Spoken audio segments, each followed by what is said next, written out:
Alors que les images de la copieuse découverte dans les valises de Ginzubandama à son retour du Congo voisin continuent de faire le tour des réseaux sociaux, son parti, les démocrates, dont il est le fondateur et président, dénonce une arrestation arbitraire et scandaleuse dans une mise en scène humiliante. Un argumentaire repris par plusieurs formations d'opposition qui ont apporté leur soutien à l'ancien président de l'Assemblée nationale. On a vu vraiment une comédie. La réaction que nous avons suivie dans les vidéos ne sont pas des réactions des personnes surprises. C'est la réaction des gens qui savaient qu'il y avait de l'argent là-dedans.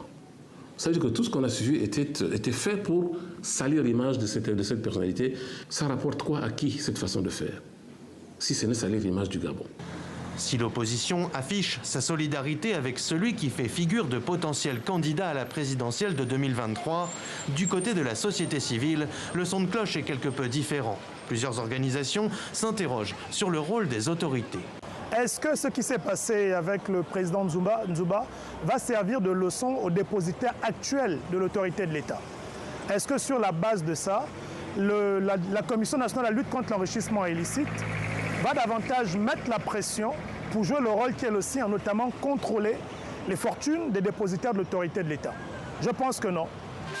Président de l'Assemblée nationale pendant près de 20 ans, longtemps fidèle d'Omar Bongo et de son fils, Ginzubandama affiche sa rupture avec le clan au pouvoir en 2017 en fondant les démocrates. Avec 10 sièges aux législatives un an plus tard, son parti est désormais la deuxième force politique du pays, derrière le PDG d'Ali Bongo.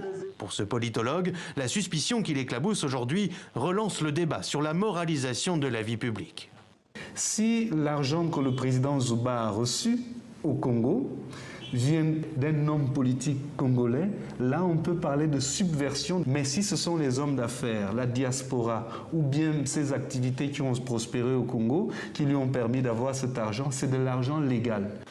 Alors qu'à Libreville, on s'interroge sur la provenance des fonds, l'accusation d'intelligence avec une puissance étrangère alimente toutes les spéculations.